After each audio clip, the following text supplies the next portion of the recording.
Social empowerment का, education का, employment का, ये इश्यूज थोड़ा साइडलाइन है। यस सर, डेफिनेटली साइडलाइन है। पॉलिटिक्स को लोगों ने सिर्फ एक रिलीजन का वो बना के छोड़ दिया है। ये बड़ी अच्छी बात कही आपने। जो बातें लड़कियां कर रही थी और उससे पहले जिन्होंने कुछ बातें की हैं, सबसे पहले बड़ा मुद्दा देखते हैं। देखिए, आप भी कह रहे हैं, बहुत लोग यहाँ पे कह रहे हैं कि सियासत को रिलीजन से जोड़ा जा रहा है, धर्म से जोड़ा जा रहा है। अगर ऐसा होता तो आज नरेंद्र मोदी सीना चौड़ा करके यूसीसी लाने की बात नहीं करते। अच्छा, यूसीसी की बात ऐसा नहीं है कि 2023 में हो रही है, उससे पहले भी भारत में हुआ था। बताऊं तो 1948 में जब कॉन्स्टिट्यूशनल बेंच बैठी थी कि हमारा संविधान बनाया जाए, तब भी उसकी बात की गई थी, लेकिन इसके लिए कुछ नहीं किया गया। क्यों? क्योंकि सबके अपने अपने वोट बैंक है। ठीक है, समझ गया। अब आप यूसीसी से क्या समझते हैं? सर देखिए, उसका फुल फॉर्म है यूनिफॉर्म सिविल कोड। अभी मजा आएगा ना भिड़ो। अर्थात भारत में जितने भी अलग अलग राज्य हैं, सबके छोटे छोटे अपने लोकल लॉज हैं।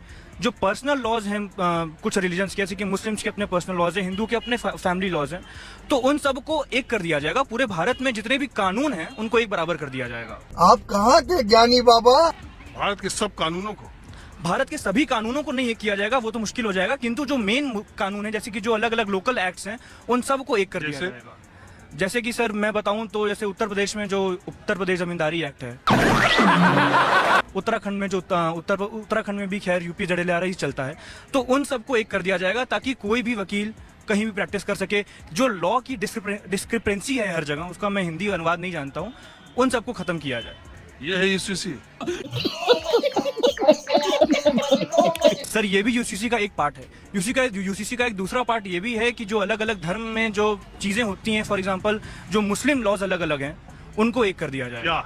हमको नहीं पता सर जैसे कि फॉर एग्जांपल मैं बात करूं तो खैर 3 तलाक को तो हटा ही दिया गया है, किंतु मुसलमानों इस्लाम धर्म में सर जो डाउरी का प्रोविजन है, वो इंडियन मतलब जो हिंदू लॉज है उसके डाउरी के प्रोविजन से एकदम अलग है। वहाँ पे तलाक देने का तरीका एकदम अलग है। वहाँ पे डाउरी की बात नहीं की जाती, किंतु वहाँ भी डाउरी होती है। तो जब ऐसे केस जाते हैं कोर्ट में, तो वहाँ पे कोर्ट सोच में पड़ जाता है कि इनके ऊपर कौन सा कानून लगा। और अभी तो रुको, क्लाइमैक्स अभी बाकी। यार यूनिफॉर्म सिविल संहिता मोदी जी ला रहे हैं, अच्छा कर रहे हैं। बिल्कुल अच्छा कर रहे हैं सर। क्यों गलत कर रहे हैं? क्या गलत हो रहा है मुझे ये और ये क्या है, ये तुमको पता नहीं? सर बताया मैंने आपको, आप मुझे बताइए कि मैंने क्या गलत बोला। इसमें जमींदारी प्रथा, इसमें उत्तराखंड का वकालत का नियम, ये सब थोड़ी नहीं है यार। बिल्कुल है इसमें सर। आप कुछ भी बोलो, ये नहीं सुनने वाला। आप जरा मुझे बताइए कि मैं क्या गलत बोल रहा हूँ। अभी बता दे भाई। यूनिफॉर्म सिविल कोड, समान सिविल संहिता सिर्फ 4 चीजों को डिफाइन करने के लिए है।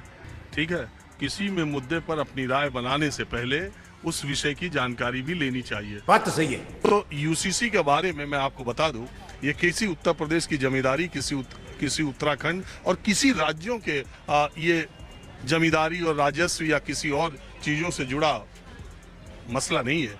ये सिर्फ मसला है कि अगर यूनिफॉर्म सिविल कोड, समान नागरिक संहिता देश में लागू हो जाएगी, तो शादी, तलाक, बच्चा को गोद लेने की प्रक्रिया और संपत्ति के उत्तराधिकार का नियम सारे धर्मों के सारे धर्मों के लिए समान हो जाएगा। देखिए, जो संपत्ति की आप बात कर रहे हैं ना, वही उत्तर प्रदेश जमींदारी एक्ट में गवर्न होता है सर। वही चीज मैं कह रहा था, मेरी बात को आप समझ नहीं पाए। मेरा दिमाग खराब मत कर, बंद करो, दिमाग खराब हो रहा है।